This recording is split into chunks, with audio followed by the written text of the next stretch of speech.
What I want to do today, really, in the 15 minutes that I have, it's something that I always feel and I always experience, and it always fascinates me.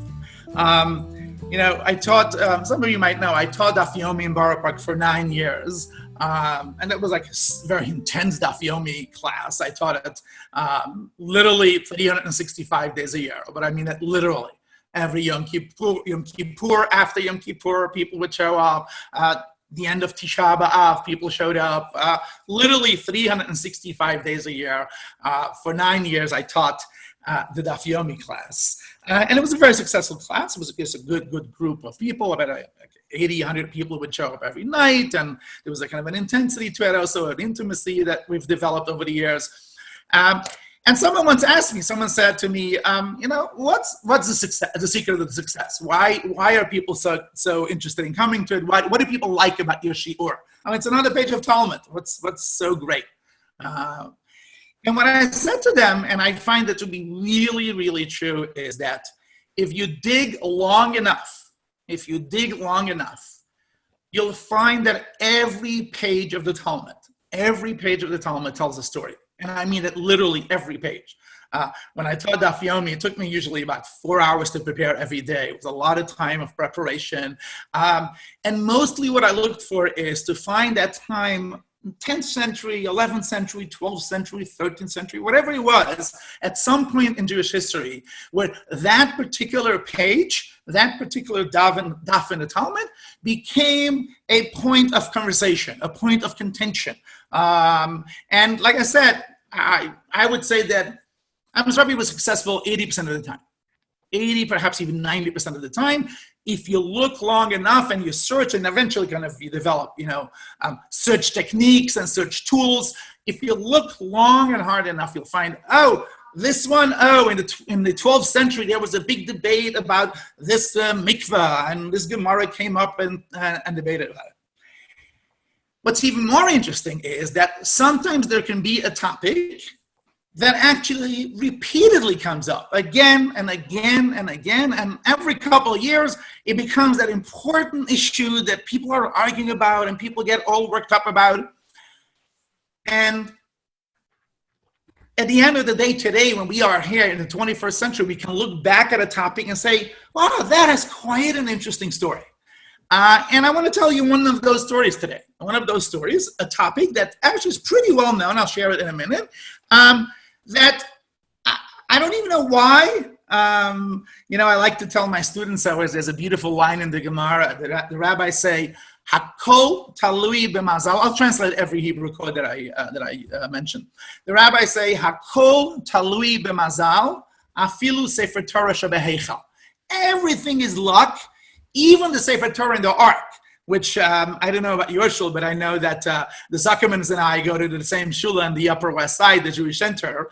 And when they open the Aron, I always have that feeling there are about 40 or 50 Sifrei Torah. It's a huge shul, but a lot of Sifrei Torah.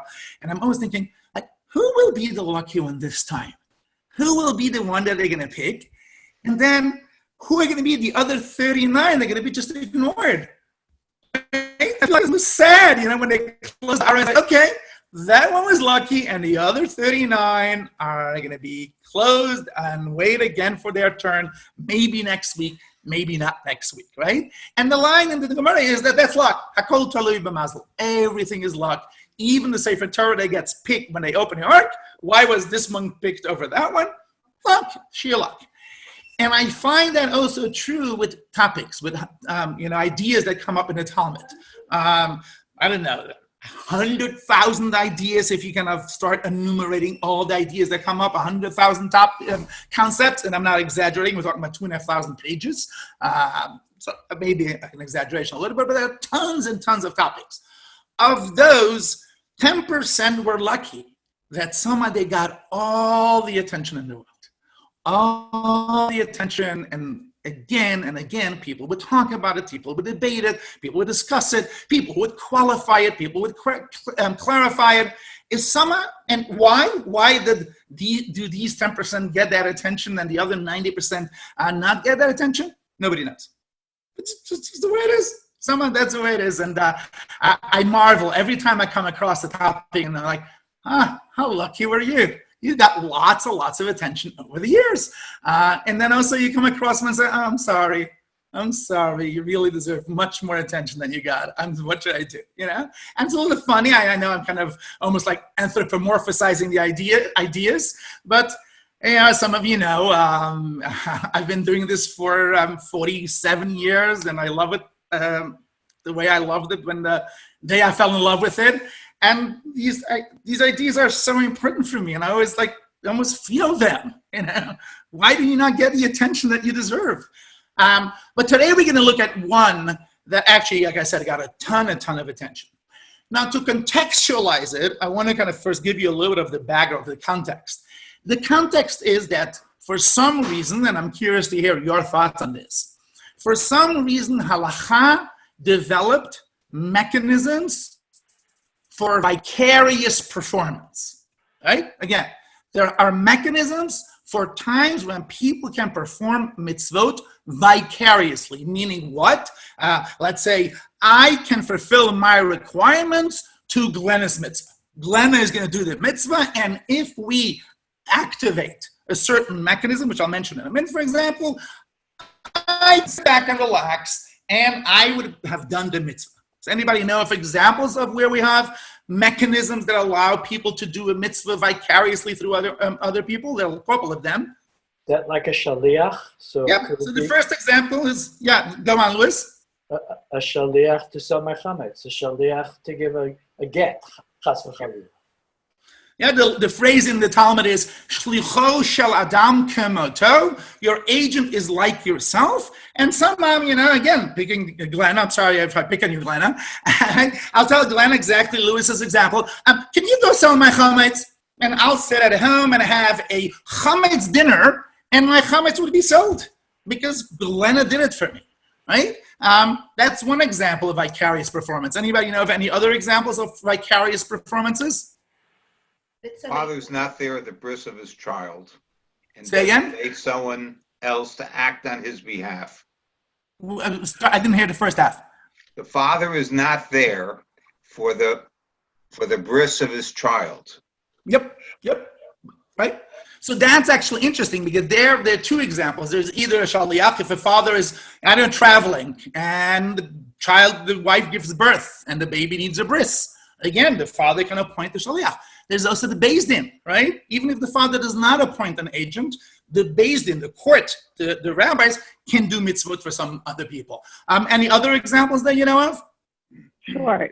When somebody is yotzei somebody else, like for making kiddush or something like that. Exactly. And that brings us to ours, right? So one of the examples of vicarious performance is called, the title of the shir is Shomei Ke'ona. Shomei Ke'ona.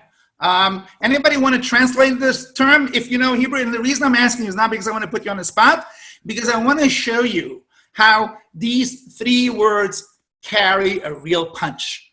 And depending on how you'll translate it, it will impact what exactly does it mean. So how would you translate Shomei Ke'ona? So Shomei means listen. Oneh, I think, is referring to responding, answer. Right. So Shomei Ke'ona. Yeah. So listening, as though you can, is like responding. Mindy, if someone said like, I think you first wanted to say something else. No.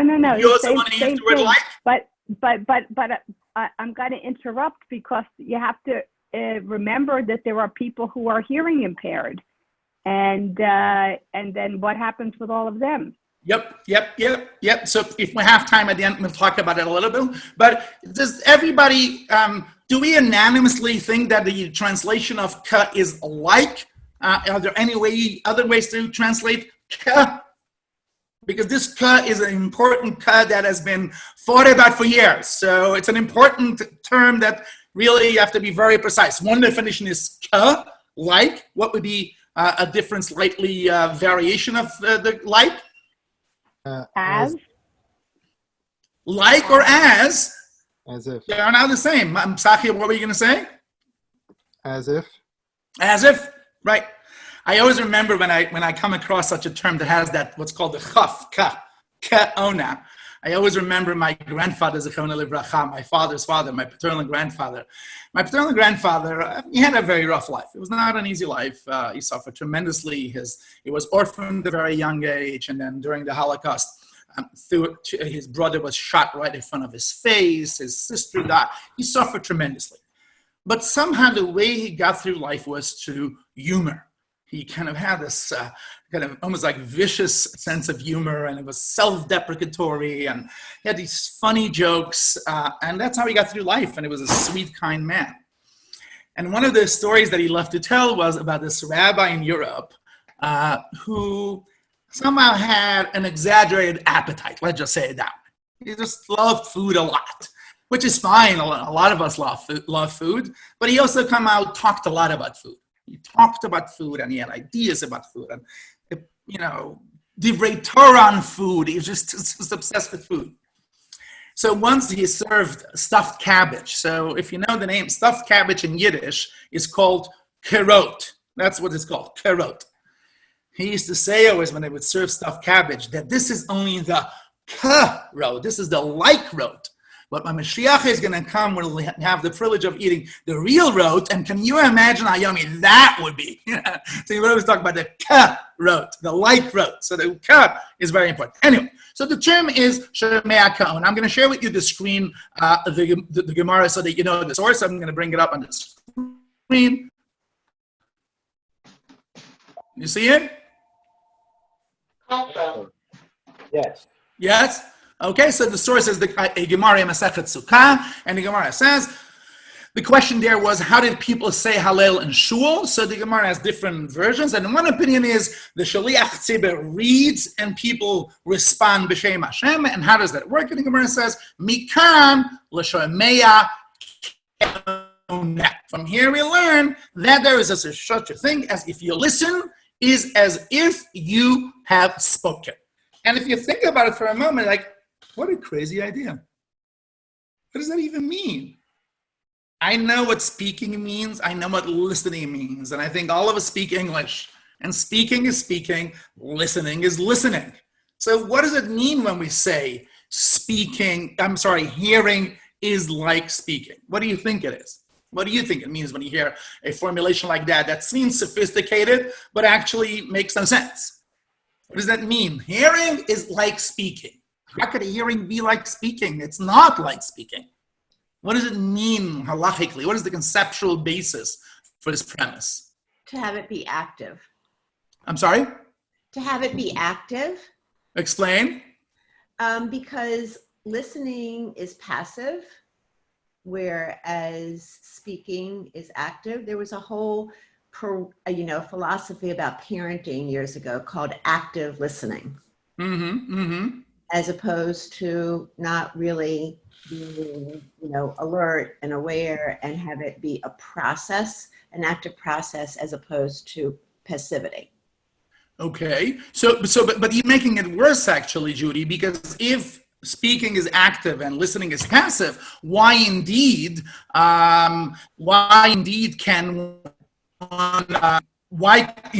halakha speaking is like listening? I'm sorry, that listening is like speaking. What indeed is the justification? I lost you somewhere on the Zoom here. I'm saying, why indeed is Shomei Ke'ona? What would be the justification to say, oh, the Torah says you have to say Hallel. Now someone comes along and says, you know what? You don't have to say Hallel. If you hear Hallel, that's just as good. Well, no, that's wrong. I mean, if I have to say, why should hearing be as good as saying? What's the logic behind it? Or what explains the philosophy that allows one to say, oh, the Torah wants you to say Midah, but, oh, you can hear Midah. That's just as good as saying Midah. What would be the logic? The logic is if you can't say it yourself, by listening to somebody else and maybe doing something like saying Amen or saying something that confirms it is an acceptance of what you can't do yourself. Yeah. So I'm going to do something that I do to my students, and they don't always like it, Lewis. I hope you like it. I'm going to paraphrase what Lewis is saying. Lewis is saying the concept doesn't make sense on its own. To say simply that when Halakha says speak, we say hearing is just as good, that can be. So Lewis is saying maybe it's only talking about someone who can't speak. Maybe it means also there's an active component where you say amen. Here's the bad news, Lewis. Not true. Shomei Ke'ona applies to everybody. Anybody who has to say something, whatever it is you have to say, Amidah, I have to say a bracha, whatever it is that you have to say, Halakha comes along and says, you know what? Hearing is just as good as saying. How? Why? Because sometimes silence is more powerful than the spoken word. Okay, so what Anne is saying is that Shomei Ke'ona is introducing actually a pretty radical notion of you think the way to perform mitzvot is necessarily by uttering, right? Because we are very active people and we think uttering is the best way of articulating things. Maybe Shomei Ke'ona says, guess what? Actually, good listening, just as good as speaking, right? Okay, so that's one of the questions we're beginning looking at. Can I say something, Rabbi Ysoscher? Sure. I like that because it's like shtika kahaskama dami. Exactly. Shtika kahodah. Sometimes we say silence is as if you concede it, right? Silence sometimes can speak. Before we move on to kind of further flesh this out, I want to go back to something that Mindy said, which is, why indeed can you do a mitzvah for me? What's behind this idea that, if, let's say, I don't know, Theda, am I mispronouncing your name, Theda? Theda, am I pronouncing your name right? No, it's theta. Theta. Okay, I knew I'm saying it wrong. So why indeed can Theta do a mitzvah for me? What's behind the logic? I mean, I need to do my mitzvot. So I hear Shomei Ke'ona. What's behind this enterprise of people doing things for one another? Well, aren't we supposedly one people? Aren't we, responsible for one another? Beautiful. So I'm bringing up a next text. This is the Rashi. What Theda just said is a Rashi in Rosh Hashanah, and I love it because it's 2.5 words that pack a real punch. So you see the Rashi around the line? Got it? No. No. To the right. At the bottom, where my mouse is. Under the pictures of everybody. Move your pictures over. Okay? So Rashi says literally what Theda says. Afal pisha yatsa motzi. Why can I do a mitzvah for you? And it happens very often in my shul, and I'm sure it happens in your shul as well on Rosh Hashanah, right? The Baal Tokea blows shofar, does the davening, and then after davening, the rabbi says, and if anybody didn't hear shofar, we'll have another Tkiya shofar after the davening. And in most cases, the Baal Tokea makes the bracha again. And you ask yourself, how could he say Asher kichanu b'mitzvotav v'tzivanu lishmoa kol shofar when he's no longer commanded? He heard the blowing shofar earlier. Why can he say it again? And Rashi says literally what Theda said, Shaharei kol Yisrael arevim zeh bazeh lemitzvot, which means what? I am responsible for every other Jewish person's mitzvot. So are you, and so are you, and so are you. So what it means then is something quite fascinating. Even though I heard shofar, I didn't complete my obligation of hearing shofar until I didn't make sure that everybody else heard shofar as well. It's my responsibility. When God says, I want you to listen to shofar, God said is, I want you to listen to shofar and make sure that everybody else listens to shofar as well. So until that happens, you didn't fulfill the mitzvah, and therefore you can make the bracha. And it's an interesting premise. I mean, I've over the years heard different things about it. Some people thought, this is awesome. I love the idea that we're one family and we're responsible for everybody. For other people, that was like a pressure that was way too demanding. Clearly, Chabad is very deeply influenced by this. The notion that they run around on the streets and ask people, "Do you put on tefillin yet? Did you shaka lulav?" Because they take seriously the notion that it's their responsibility to make sure that others fulfill the mitzvot as well. Before we move on, any other thoughts on the notion of why can I do a mitzvah for you because I'm obligated for your mitzvah? Isn't there something that says, or somewhere I heard it given over, that one of the reasons that you daven with a tzibur is that everybody does it a little bit differently. Some people might leave something out, whatever. And in a sense, everybody is covered because of the tzibur. Interesting. Yes. So that's a different variation of this idea. This idea, the Rashi that we just saw, goes much further. Rashi says that until every person, and I mean, we're talking about, I don't know, however million Jews there are in the world, until every person did the mitzvah, my mitzvah is incomplete. And you raised your hand before. There's something that we did very recently in Erev Tavshilin, where it says, I say it for myself and for the entire community. Yep. So that operates with the same notion that you do something, and until everybody else does it, you have not fulfilled your obligation. And does intention have anything to do with it? Okay, so let's hold that thought, right? Does that happen all the time? Does you want to spell out intention of whom? Of the performer or the person for whom the mitzvah is being done? Right. So let's keep that assuming in mind. they have an intention. Right. Okay. So we kind of lay the ground for this kind of notion of Shomei Ke'ona. Shomei Ke'ona means when you hear someone else davening, you hear someone else making a bracha, it's as good as saying the bracha yourself, and it operates under the rubric of Kol Yisrael Arevim Zelazeh. This is all by way of background.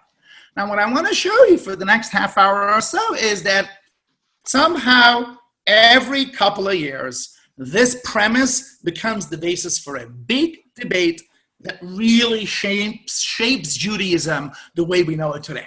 And there's always a story there. There's always an interesting story.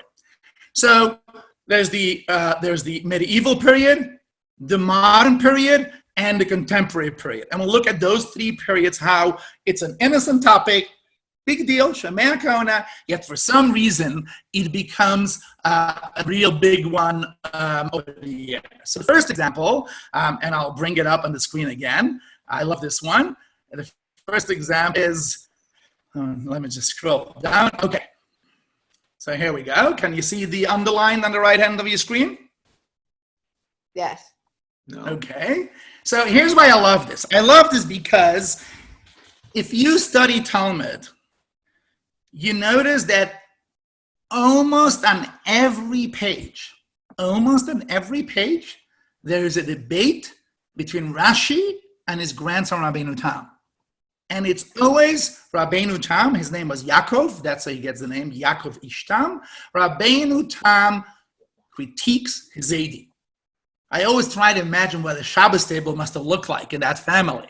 Yaakov, his name is Yaakov. Yaakov would come, for Shabbos lunch, and Zaydi would say, "So, what was it this week, Yankel? How many mistakes did you caught me this week?"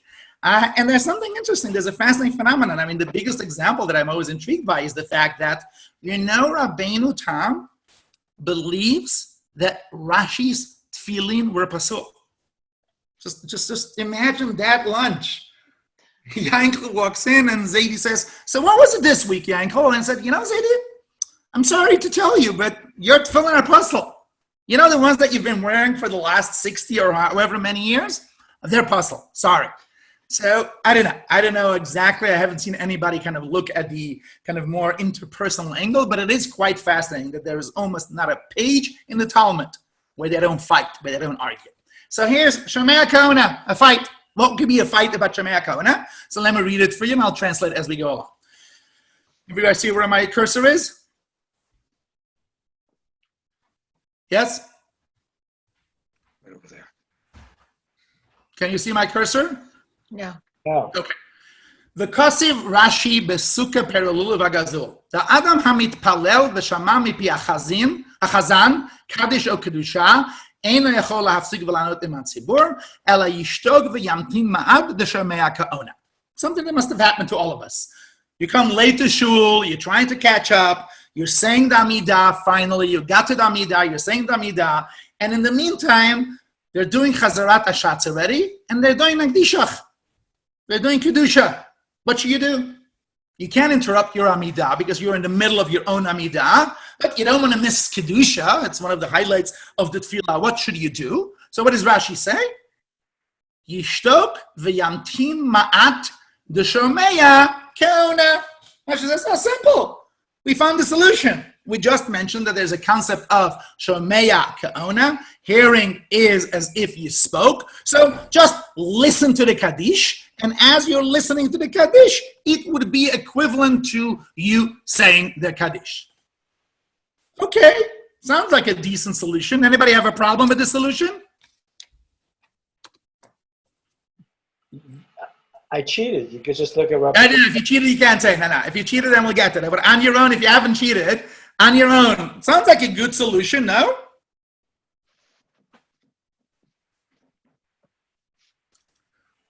Okay, so Louis, since you cheated, you want to tell us? Rabbeinu Tam, again, Rashi's grandson comes along and says, oh my God, that's terrible. Why is it terrible? Because if Shomei is Keoneh, you're actually mafsik in doing. You're interrupting your Amidah. If Shomei Ke'ona, hearing is like speaking. Just as you can't speak in middle of your Amidah, so too can you not hear, because hearing is like speaking. So how can you do that? So isn't a concept Shomei Ke'ona, and already a big debate between Rashi and his grandson. Rashi says, okay, if we say Shomei Ke'ona, if you're in the middle of the Amidah and they're saying Kedusha, I got a solution for you. Pause, listen, and listening would be as good as speaking. And Rabbeinu Tam comes and says, oh my God, God forbid, that would be terrible. If you're listening is like speaking, you'd be interrupting your Amidah. Here's my question to you.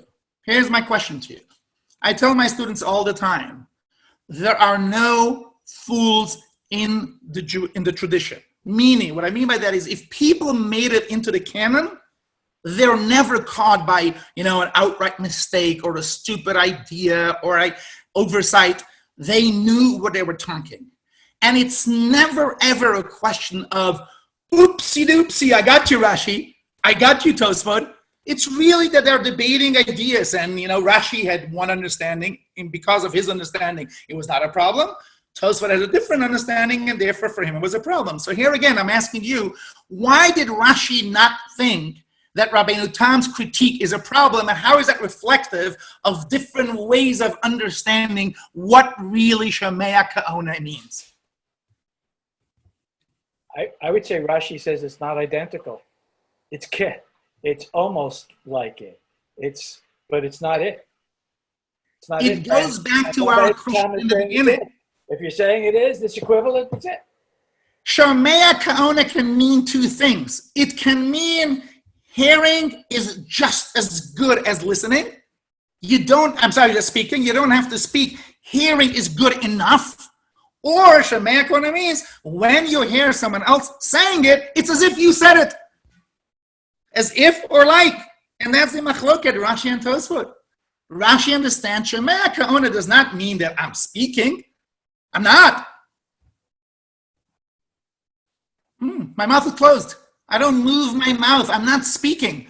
Hearing is just as good as speaking. So Rashi says, if you're in the middle of the Amidah, the community is saying Kedusha, perfect, you listen to it. Shomei Ke'ona.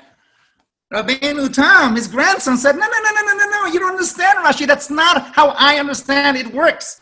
The mechanism of Shomei Ke'ona is hearing in Halakha is equivalent to speaking, to yapping. Oops, you can't yap in the middle of your Amidah. Whom do you agree with, by the way? Anybody? Whom do you side with? Now that we have two ways of understanding the concept of Shomei Ke'ona, what do you think is right? Or, yeah.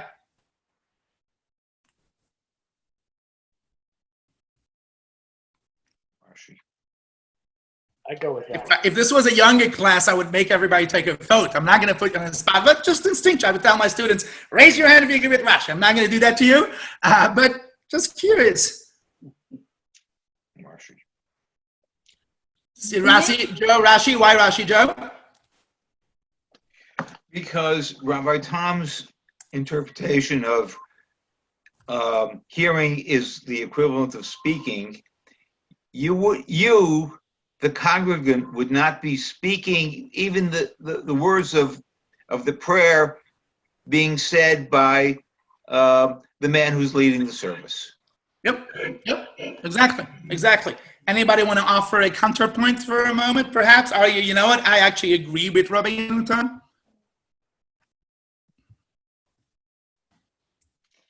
Very poor Rabbeinu Tam. My daughter thinks that I have a rough crush on Rabbeinu Tam, which you might be a little bit right. Now nobody likes him, it seems. Okay, what can we do? Sorry. Okay, let's go back to that text for a moment before we're going to move on to the modern period. I want to show you something fascinating about that as well. I don't even know what it means. Okay, so we're back to where we were. Yeah? Everybody see where I am? One person say yes. I want to know that you see it. Yes. Thank you. Okay, so again, I'm here, the second piece. V'Rabbeinu Tam v'Riho Omrim, the Adarabba, Shomei Ke'ona havafsaka im shotek. What I said, they believe if you do Shomei Ke'ona, it will be considered an interruption. The next few words always fascinated me, and I don't even know what they mean exactly. Im mikol makom nahagu ha'am lishtok v'lishmoa v'gadol haminhag. The custom is like Rashi, that when people are in the middle of the Amidah and they hear Kedusha, they remain silent and they listen. And Rabbeinu Tam concedes minhag trumps my philosophy. I think it's wrong to listen in the middle of Amidah, but the minhag is to listen when people are in the middle of the Amidah. I follow the minhag. What's fascinating to me is that I would never have thought that this is such a big issue, that there's a minhag in Ashkenaz. I mean, there's a minhag about eating kitniyot. That's a minhag. There's a minhag about other things that are big meta issues. This is minhag worthy? I mean, should you stop and listen to your Amidah? Should you not? To the Kedusha, you're not. What is this big Amidah? And Rabbeinu Tam capitulates and says, I think people should not listen, but the minhag, I mean, how do you even know what the minhag is? I don't know what the minhag is today. Does anybody in this chat room know what the minhag is? I mean, who knows? It seems it was a big issue and people knew and they debated, and even though Rabbeinu Tam thought people are wrong, right? Rabbeinu Tam thought you shouldn't do it, but what can we do? That's the custom, and I don't know. It seems like it is a big, important issue during the medieval period, a big issue that Rashi and his grandson fought about, and there was a minhag following one strand. This is the beauty and frustration of studying rabbinic history, is that we only have this much data. All we know is this text that I just showed you, but we're missing the background story. But there's a background story here. Somehow the question of whether listening is like hearing, or listening is listening is like speaking, or listening is as if you spoke.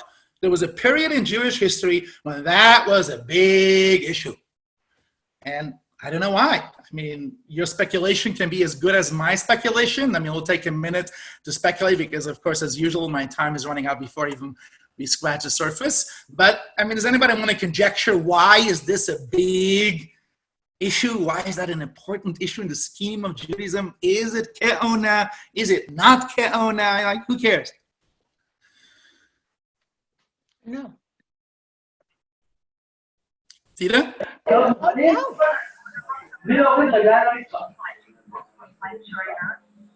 Perhaps legally. Speak up.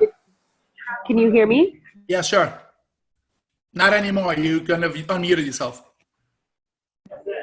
Perhaps legally there are different consequences for those two very different meanings. If speaking is as good as hearing, whereas if it's as if you spoke, those are two very different things and can have different consequences in legal matters. Right. So there clearly is a question beyond this listening to Kedusha. It clearly had big significance outside of this context. Okay. So that's the like, so to speak, medieval example. Now we'll go to the modern example. And the modern example actually is a text that I love sharing because it is a text that any rabbi who's ever going to paskin needs to read. And if your rabbi doesn't know it, please share it tonight. I'm just kidding. You don't share with him anything. Don't tell him. Let him do whatever he wants. But it is a very important text. So let me share it with you. I'm going down the screen. Okay, here we are. Masad Binyamin, roughly 17th, 18th century. Very painful tshuva. And I'll read for you the section from the beginning. Here's his question. His question is whether a person who is unfortunately blind, a person who can't see, could they get an aliyah to the Torah? And I'm jumping and reading just the underlined pieces. So he mentions that the Shulchan Aruch, Rabbi Yosef Karo, in his book, collects all the opinions and ultimately concludes you cannot call to the Torah someone who lost their eyesight. And then he says this pathos-filled piece. He says, okay, fine. Okay, another halakha. Person who doesn't have eyesight cannot get an aliyah. But, I looked at the mirror, saw the enemy. It was I. Ki ze ata le'et ziknati, in my old age, chashchu haraot ba'arubot, is very poetic, right? My windows went dark. V'tichena einay marot, is using the quote from Yitzchak. My eyes went dark, I couldn't see. And now let's look at the pathos of his words, so beautiful. Since now the question was for me, if we follow the Bet Yosef's opinion that a blind person cannot get an aliyah, look at the language he uses. Yegarshini milihistapeach benachlat Hashem v'torat emet chayei olam. It would feel to me as if I have been exiled from being part of God's community and His Torah, because I don't count among the group of people that can be called to the Torah. Deep, painful ethos. It's all nice and interesting when you talk about it in the abstract. It was a nice halakha in the Shulchan Aruch. Okay, but now all of a sudden, I looked in the mirror, and here's I. That blind person that the halakha says cannot get an aliyah, that's me. And therefore, I have to take another look at the halakha. And the reason, I'm going to come back to the question in a second, the reason I think every rabbi needs to see this is because that's what always happens. I always like to tell the story of my friend from England, Rabbi Chaim Rappaport. Some of you might know him, a great posek and a great person. And he loves to tell the story always how a woman once came to him and said, Rabbi Rappaport, if someone is in a wheelchair, could they do the siyat kapayim? Go up and sit in the wheelchair and do the siyat kapayim? And Rabbi Rappaport says, no, of course no. And says, no, I'm sorry, maybe you didn't understand. I'm asking about my son. My son is an invalid in a wheelchair, and he wants to know whether he can do the siyat kapayim. And Rabbi Rappaport says, oh, you know what? Let me think about it. When there's a person in front of you, then you think deeper. You don't respond instinctually. And here you have the Masad Binyamin. It's like, okay, I'm the blind person. It's me. Let me look. So let me ask you the question. What would you have paskin based on what? I'm going to think conceptually. Obviously, emotionally, it's a very loaded question. That's a very heavy question. But let's put aside the emotional issues. What would be the halachic considerations? What would be the pros and cons that would determine for you whether or not it is a problem not having eyesight when getting an aliyah? I'm going to pause for 60 seconds. Nobody respond. Think about it. It's an interesting, complicated question with tremendous implications. A lot of the contemporary debates in modern orthodoxy and in feminism. It's a big question with a lot of implications. Like I said, Shomei Ke'ona is not an interesting, innocent thing. But what would you have said to the Masad Binyamin, and how would you go about deciding whether or not one needs to have eyesight to get an aliyah? But don't answer for 60 seconds. I'm going to wait 60 seconds. Think.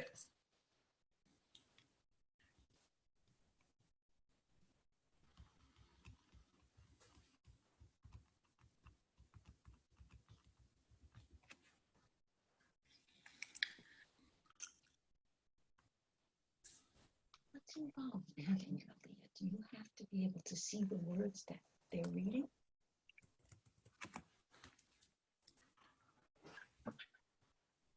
You should be looking at it. You should be fine. Okay. Well, if you're blind, you can't do that. following moments, let's say, I guess, no, keep it. You would be allowed to get. Yeah. Okay, 40. I'll cut at 40. Anybody? What do you think? What would be the consideration, Glenna? Yeah, originally we were supposed to be doing our own aliyah and getting up and reading it. And since people weren't able to do that, we have someone who will do it for us. And by making the bracha, it gives it over. Awesome. Amazing. But since I paraphrased Lewis, I can paraphrase you as well, Glenna. Yeah? May I? Okay. Right. I'm going to phrase what Glenna said in a question format. What Glenna is saying is, if you look at the bima when someone gets an aliyah, it is a very confusing scene. There's a balkora there. There's a person getting an aliyah. The person getting an aliyah makes a bracha, and someone else reads from the Torah. What's the dynamic there? What's going on there? What's happening there? What's the relationship between these two players? A, one question. B, what exactly is happening when the person goes up to get an aliyah? What do you think? Well, it's an honor. It's an honor to get an aliyah, right? Okay, so when you say an honor, Mindy, what do you mean by an honor? Therefore what?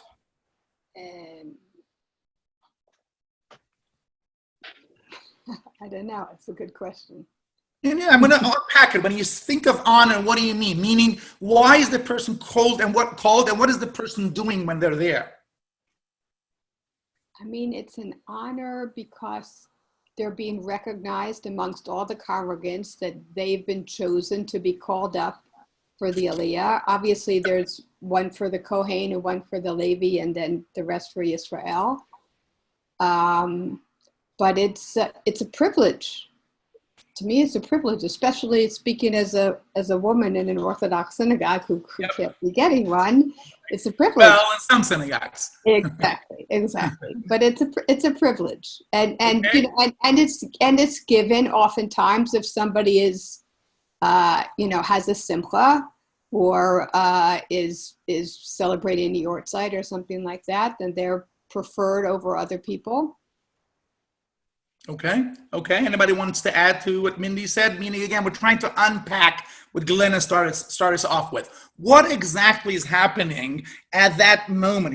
We have a kind of a view. We have like an image in front of our mind. Like I said, a balkara reading, a person being honored, saying some bracha. The bracha itself is also not clear exactly. It's a funny kind of bracha. It's a bracha that is normally berachat Torah, but especially if male or female in many cases, you've said Berachas Torah in the morning. What exactly is going on there, Joe? I was going back to what you said earlier. I was wondering whether you are the person saying the bracha is in essence designating the Baal Koreh as his agent to read on my behalf this portion of the Torah reading of this Shabbat. Right. Okay, that is the question. On whose behalf does the Baal Koreh read? That is the million question about Kriyas HaTorah. On whose behalf does the Baal Koreh read? Does he read on their own behalf? Does he read on behalf of the person that's been called up? Does he read on behalf of the congregation? The person who has been called up is just called up as a form of honor, as Mindy said. Those are three possibilities. I'm going to repeat it one more time, and I know Joy wants to say something. It could be that they're reading on behalf of themselves. Really, they're the ones reading. It could be that they're reading on behalf of the person called up. It could be that they're reading on behalf of the community. Joe, you said something before. Yes, I said on behalf of the congregation. That's what. So okay. Congregation community is the same idea. So that is the big question about aliyot for women, about aliyot in general. That's a big question. What does it have to do vis-a-vis a person who can't see? A person who can't see can't read. And then the question is whether that's a that's a impediment, a halachic impediment. Chas v'shalom. I mean, it's an A impediment. person who can't see can read. What? A person who can't see can read. He just Can read. He can read. He's not mute. So wonderful. But there is a halakha that it has to be mitoch haktav. You need to read it out of the script. You can't read it from memory. You need to read it from script. So is now lack of eyesight an impediment? So let's go back to what the Masad Binyamin said. Masad Binyamin said, let's go back. I'll bring up the text. Okay, so he goes on, it's like pages upon pages upon pages, but then ultimately what he concludes is the following. He says two things, he says. You got it? Yeah. Yeah, okay. He says, A, al korkoch akriyat hashat shemotzi acherim midei chavatom avarach ola. First of all, he says, I think, like Joe said, the Balkor is reading it on behalf of the community, not on behalf of the person who's Ola L'Torah. So even though the person who gets the Aliyah cannot read from the text, it doesn't matter. The Ode, this is where it comes back to our topic, Ani Omer, Filu L'Divreim, even if you're going to argue that the Balkor reads on behalf of the person that was called up, which is why some people suggest that when you call to the Torah, you should read along with the Balkora. Lama lo ya'aleh gam mi sha'aino yodei alikrot v'yevarech. And I'm going to jump to the end because we're running a little bit behind. And the last line is v'hi'ona achav chashuv Keoneh mitoch ha-sefer, because we have the concept of Shomei Ke'ona. Okay, fine. Even if we're going to say that the person getting the aliyah is the one reading, and they actually have to read along with the Balkora, he says, so what's the problem? Shomei Ke'ona. Perfect. I have a solution. What do you think about the solution? Again, let's put aside the sociological, and obviously it's there's people who are affected by that. If we are saying that a person who gets the aliyah is the one that needs to read, and they actually are reading, and remember, we have to read from the text, would Shomei Ke'ona provide that which we need? And before I answer, can we go 10 more minutes? I promise to finish at 4:15 the latest. Yes? Okay. And if you need to leave, feel free, not take it personally at all. You know, if you're a rabbi, you have to learn not to take these things personally, even though we do, but we try not to. Does Shomei Ke'ona work here? Play devil's advocate in your mind. Even if you think, yeah, of course, what would be the counter-argument? Because, you know, obviously, if I'm asking you, there are those who push back against it. So let's kind of play devil's advocate for a moment in your mind. What would be the counter-argument?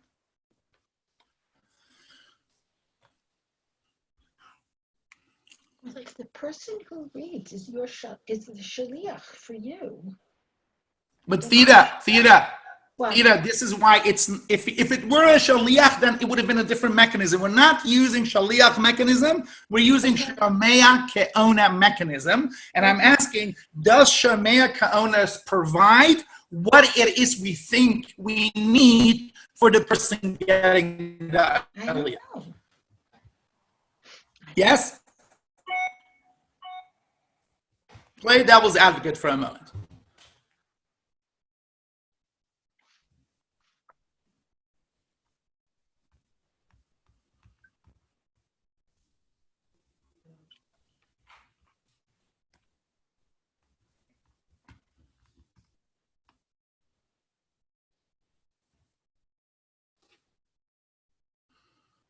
Okay, so let me show you who was the big boogeyman here, the big critic. I'll bring it up. And I wish I had 10 hours for you now, simply because this person that I'm quoting right now is a very complicated and complex personality. Some of you might know of him because I've mentioned him in previous years. Rabbi Yaakov Emden. Very complicated. Yes, exactly. Very, very complicated person. And I'm fighting the temptation to share with you some of the stories because there's so many interesting stories, but I'm going to resist for the moment. He emphatically comes out against it. And I'll show you first the beginning of the introduction, because he's always weird, and this one is weird too, and then we'll get to his main argument. So everybody see where I am at the arrow at the bottom of the page? Yes. Okay. Sha'ol yish'alu v'chein tamu miktzat ha'anashim v'haroim v'hashomim mimeni shamachiti b'suma shelo ya'aleh v'yikra b'torah. It says, people came to me and asked me why I protested against someone who got an aliyah who doesn't have eyesight, who is blind. Now, in the parentheses, he writes wacky stuff. He says, although it's not true, I never did that. I thought that, and they must be reading my mind, but okay, they read my mind, and they know that I'm opposed to the idea of giving an aliyah to someone who doesn't have eyesight. Let me explain to you what my opinion is and why that is. Now, what does it mean that he never protested, but some people read his mind? I don't know. Whatever. I just thought you should see this because, again, he always manages to be iconoclastic, let's put it nicely. Anyway, what's his argument against Shomei Ke'ona? Here it is. 2 words.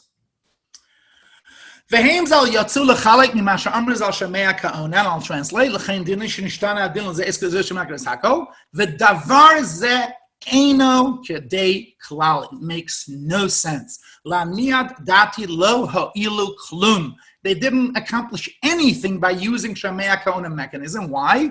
Ki ma yitain o ma yosef l'suma im yehei dino Keoneh. What help? How does it help if we say Shomei Ke'ona? Halo eino ela ona al peh. V'ikar ha'isur machmad varim shebechtav she'i ata rasha'ei la'amram bal peh. What is he saying? He's saying, okay, Shomei Ke'ona. But a person cannot read the text. And you have to speak out of the text. You have to read off the text. And since this person doesn't have eyesight, they cannot read the text. How would Shomei Ke'ona work? Shomei Ke'ona means hearing is like speaking, but okay, and speaking, you can't read the Torah when you get an aliyah by memory. You have to read it off the text. And this person can't read from the text. What's going on here? Again, like I said before, there are no fools. Obviously, he and the Masad ben Yamin have different ways of understanding Shomei Ke'ona. What do you think is the difference? He thinks it's the person getting the aliyah is as if he was reading as opposed to. How do they understand the concept differently that helps explain what Shomei Ke'ona means?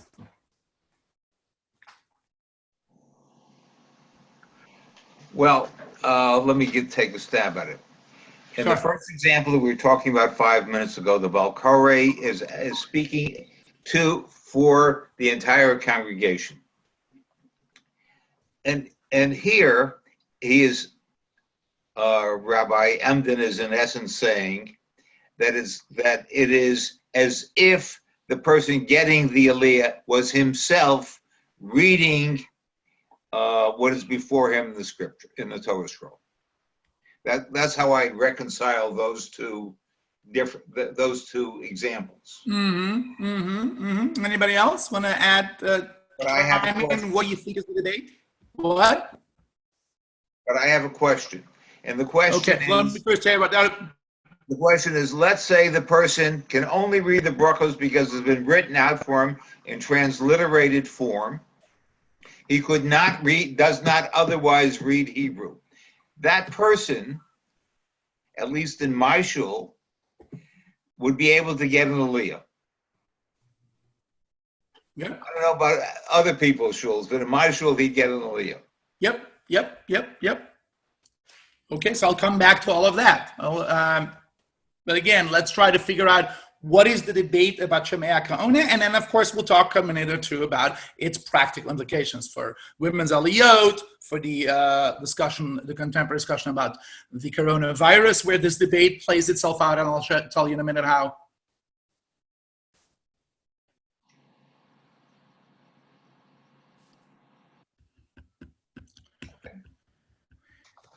Here's the question. Here's the question. I have two ways of understanding Shomei Ke'ona. Either Shomei Ke'ona means your reading passes off for me as well. I'm doing the reading vicariously. You're doing it. You're fulfilling all the requirements. You follow all the rules, all the prescripts, and your reading passes for me. I'm connecting to you by hearing you, and when I hear you, what you do is good enough for me. The Baal Korah reads it from a script. It's a legally valid reading. Good enough. And then if I hear what they do, that's good enough for me. That's how the Masad Ben Yamin understood Shomei Ke'ona. The listener is a passive participant. All the listener does is fulfills the mitzvah vicariously. Let's pick, I don't know, Psachia, let's say, is the Baal Korah, and someone comes up and gets an aliyah. Psachia does the mitzvah of reading. My listening allows Psachia's mitzvah to transfer onto me. Whereas Rabbi Yaakov Emden understood Shomei Ke'ona to mean, no. When I hear, it's as if I speak. But the requirements for speaking still apply to me just as much as it applied to the original reader. And therefore, if you've got to read out of a script, if you can't read from a script because you unfortunately don't have eyesight, then you can't get an aliyah. Because Shomei Ke'ona only says, hearing is as if I speak. And when someone reads the Torah, there are rules for how to read the Torah, and everybody needs to adhere to those rules, including the person who gets the aliyah. And therefore, if the person getting the aliyah can't read the script, they can't get an aliyah. Once again, the word ka, there's one little letter there, and that little letter can mean different things with huge implications, sociological implications. Right? Again, Masad Ben Yamin says Shomei Ke'ona means when Louis reads the Torah and you get an aliyah, I'm a passive participant. Louis' speech also transfers onto me. Shomei Ke'ona, if I heard it, is as if whatever Louis did, I did. Rabbi Yaakov Emden says no. Shomei Ke'ona means hearing. I liked Anne's explanation before. Active hearing is as if you actively spoke, but you're the one speaking. Therefore, you have to follow all the rules. Okay. I don't want to get caught up in the contemporary conversation, but of course, the question of women's aliyot is going to be informed by exactly this question. The first question, not the Ke'ona question. For whom does the Baal Korah read? If the Baal Korah reads for the person getting the aliyah, and the person getting the aliyah reads for the community, then there's one outcome for women's aliyot. If the Baal Korah reads for the community, and the person getting the aliyah, as Mindy said, just when you came on the screen, Mindy, as Mindy said, the people called up are just called as given an honor. They are not the active readers. Then men and women alike should be able to get aliyot. Right? Meaning, if the person getting the aliyah reads on behalf of the community, then we go into questions who can be motzi, whom, and when, and not, and so on and so forth. If the Baal Korah is the one reading for the community, and the person called up is giving an honor, then it should matter. And that becomes the big debate in Halakha today. Of course, there are different opinions, different voices. What's the coronavirus connection? The coronavirus connection is because, and this is the last text on the sheet, if you want, you can look it up yourself. Early on, there was a group a group that decided that they're going to have Kriyas HaTorah on porches. Someone is going to have a Sefer Torah on one porch, and they're going to be reading, and people are going to be in other porches with social distance, and they're going to call up different people far away from the Torah. That's equivalent to someone who doesn't have eyesight. They can't see the Torah text. Could they be called to the Torah and make a bracha, and they would be yotze just as a person who unfortunately medically doesn't have eyesight? And if you look at the text that I shared with you, the very last page, there's a psak from the based in Yerushalayim, the Eidah Haredim, and doesn't get more orthodox than that, who says, absolutely, you can give an aliyah for a person who is at a different porch without ever being able to see the Torah text, because the person reading the Torah is not reading it on behalf of the person getting the aliyah. They're reading it on behalf of the community. The aliyah is only an honor that people are given, and anybody can do that. And the reference is the debate about a blind person. That's their source. Their point of reference is exactly what we said. I said, look, most poskim agree with the Masad Ben Yamin that a blind person can get an aliyah. Ergo, the person getting the aliyah doesn't have to read the text themselves. Okay, so even if you're on a porch who knows where, it shouldn't make a difference. Okay, and then I have 5 minutes. I promised I'm going to end in 5 minutes. I'm going to quickly just go over the contemporary example, and hopefully we'll have other opportunities to talk about it more. Here's the last question, and it's a beautiful story. I wish I had more time. It's a beautiful, fascinating, interesting story that covers a lot of geographical spaces and people, but we don't have time. We'll do the short version. I'm a Kohen. Am I the only Kohen in the audience? Louis, you're a Kohen, right? Nope. No? Plain old Israel. Okay, lucky you. Okay, so I'm a Kohen. Here's my question for you, and with that we'll end. I'm hoarse right now. I mean, this takes a lot of energy and effort to do, to talk into a ether. My voice is a little stretched. Assuming that there was Nesiat Kapayim tomorrow morning in Shul, and there are 5 Kohanim, can I go to one of the Kohanim and say, my voice is really stretched? I can't say the brachot. Could I use Shomei Ke'ona to be Yotze Birchat Kohanim? Shomei Ke'ona. What do you think? Be nice to me. No. Tell me what you really think. My voice is fine.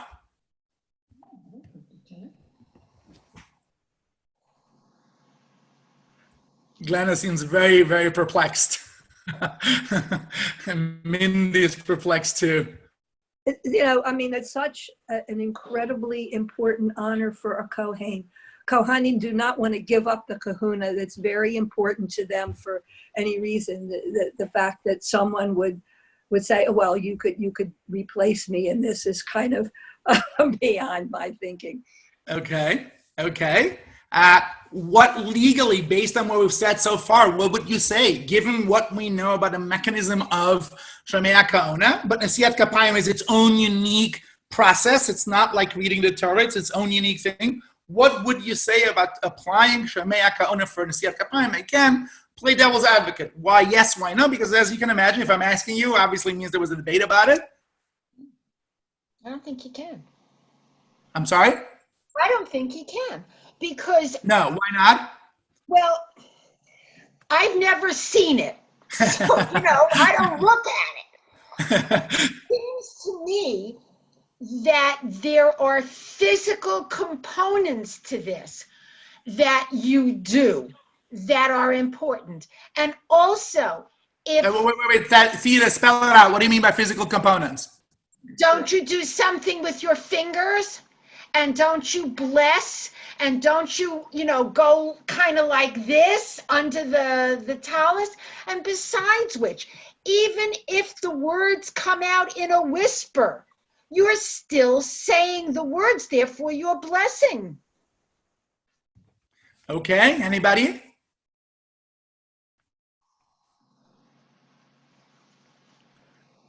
Yes, Vicky, go ahead. You have to unmute yourself.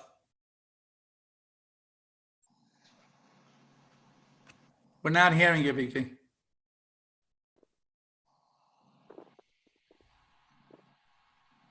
Might be the volume. Maybe you turn on the volume. Might be your earplugs.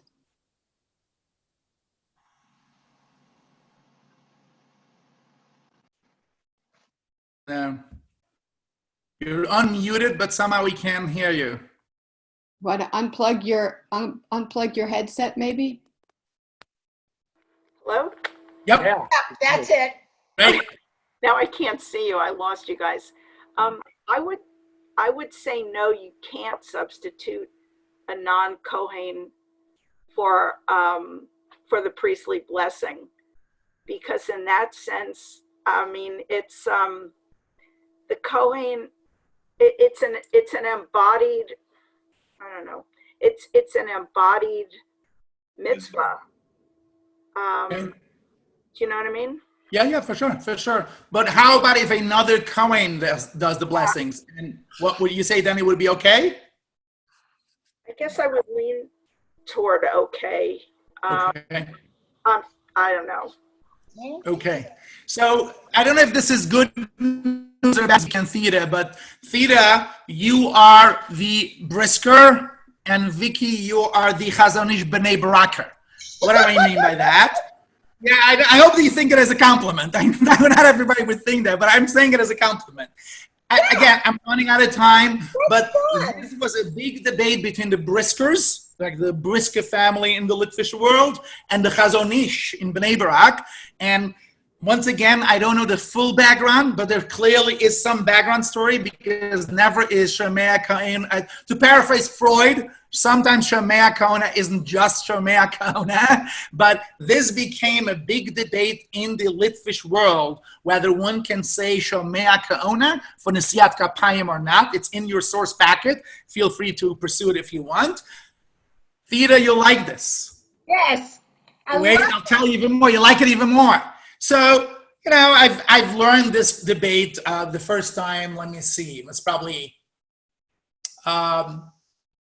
40 years ago, 35 years ago. I mean, when you grow up in yeshiva, this is the big one that everybody knows about because it's cool. Can you say Shomei Ke'ona for a Kohen, etc., etc., etc. Half a year ago, I found out a bit of information which goes to show that there's always a story, and I don't have time to show you the text. It's in the text. It turns out that there is a Sukkot connection. You want to guess what the Sukkot connection here is? I'll tell you because we're running out of time. In the 19th century, there was a rabbi who was sent to Italy to inspect the etrogim in Italy. They wanted to find out whether they can import etrogs from Italy. And he spent Shabbat in a Sephardi shul in Trieste. And he comes home and he says, my God, you won't believe what they do in Trieste. All the Kahanim go up to the bima. One of them says the blessings and everybody listens. What do you think about that? That's where that question comes from. Just 1 second. And I don't know how many of you followed the Zoom conversation, but the first rabbis to say that it's okay to do Zoom in certain contexts were Moroccan rabbis. And what happened first? All Ashkenazi rabbis said, ooh, the rabbis are wrong, the rabbis are wrong, the rabbis are wrong, the rabbis are wrong. And then slowly people started listening and thinking, like, well, you know what? They're not necessarily so wrong. That's exactly what happened with this. He comes back, some Sephardi community, does Shomei Ke'ona for Nesiat Kapayim, and the initial pushback is, oh my God, they don't know what they're talking about, it's wrong, for various reasons. And then slowly, they say, you know what? Maybe they're right. As a matter of fact, there's a text in your booklet, I don't have time, where the Beit HaLevi, the first Brisker Rebbe, says, no, it's bad, it doesn't work. And then someone a couple of years later said, if he knew that they were doing it in Trieste, he would not have been so opposed. He just didn't realize. So to wrap up, and again, as is often the case with my shiurim, I wish we had twice a month of time or 3 times a month of time. If nothing else, I hope I showed to you that sometimes a little idea, you know, it feels it's almost like in a small way, to me, it's almost the antidote to the virus. One of the things to me about a virus that's so fascinating is that it's a little kind of bacteria, and somehow it seems like going on this world trip. It travels all over, and, you know, it was in China, then it flew to Europe, and now in America. I think the kind of, you know, the zeh umat zeh, how in holy things you also have the antithesis. ideas also sometimes just spread like wildfire, and they travel all over the world. And Shomei Ke'ona is that kind of antidote, kind of the antithesis. Shomei Ke'ona is a concept that comes up in the Talmud, a little idea, Shomei Ke'ona. And then Rashi and his grandson fight about it, whether you can do Shomei Ke'ona when you're in the middle of davening. 300 years later, it shows up in Europe, and an Ashkenazi rabbi with a Polish rabbi fight whether a blind person can resort to Shomei Ke'ona when they get an aliyah. And then about 300-400 years later, a rabbi ends up in Italy, finds out that he used Shomei Ke'ona for Nesiyat Kapayim, comes home and kind of says, is that okay or not? A big debate ensues. And then about 200 years later, people are confined in their homes. The only way they can have an aliyah is by standing on the porch, like about 300 feet away from a Sefer Torah. And again, Shomei Ke'ona shows up. I know, 1 second. And then when we debate the role of women in our community, and can we create a Judaism that is as inclusive as possible, once again, little Shomei Ke'ona rears his head and comes and plays. So to me, I kind of, in case you didn't realize, I'm in love with Shomei Ke'ona. There's something like a cute little concept, and it's always there, and wow, it can mean so many different things. And the truth is, Shomei Ke'ona is not special. There are hundreds of concepts like that in the Talmud. A little concept that was said in Bavel, I don't know, 1,000 years ago or so. And again, we Jews live our lives through the pages of the Talmud. And that's why I feel always, when you look at my handouts, you might notice probably there's one line of a page. To me, there's something very sensuous about the Talmud, because the Talmud was with us through thick and thin, through good and bad. It's always there for us to kind of go for a little comfort, for a little distraction. I mean, we're all going to get off this screen and go back to the challenges we're facing. But here we spent an hour and 20 minutes together, distracted by some abstract concept, and debated and shared ideas. And I don't know, there's something incredibly beautiful and incredibly special. So yeah, I'm in love with Shomei Ke'ona, in case you didn't realize. And I hope I showed you at least a little bit why it's so interesting. Joe, you had a point, and then we'll wrap up. Yes. The point about the reading the Torah in the time of the virus on different porches. Would that not stand as a precedent for someone who could not walk up the stairs to the bima at our shul to stand at the bottom of the stairs or sit in his electric wheelchair and recite the brachos and have an aliyah? Right. So I want to finish with that, because one of the fascinating things as a halakhicist is that when all of this is going to be over, God willing soon, the halachic landscape will look very different. Because a lot of the questions that we were forced to confront because of the coronavirus makes us revisit issues and questions that have implications beyond the corona. And Joe's example is a fabulous example. It would be hard to deny an aliyah for someone who doesn't have access to the bima. After 3 months ago, we told people on porches, it's okay. And that's how Halakha evolves. Halakha evolves by encountering trauma. Halakha is experiencing tremors right now. It is not prepared for coronavirus. It is a rough time. And I tell people all the time, Halakha is anxious, we're anxious, and hopefully together in a dialogue, both of us are coming out healthy and richer and more sophisticated. And this is a beautiful example, Joe, because there's no doubt in my mind that going through that conversation is going to change. Chag Sameach, everybody. Thank you for indulging me. So beautiful to see everybody. Bye. Bye, everybody. Bye. Chag Sameach. Bye-bye. Thank you, Rabbi. Thank you. Bye. Chag Sameach. Chag Sameach.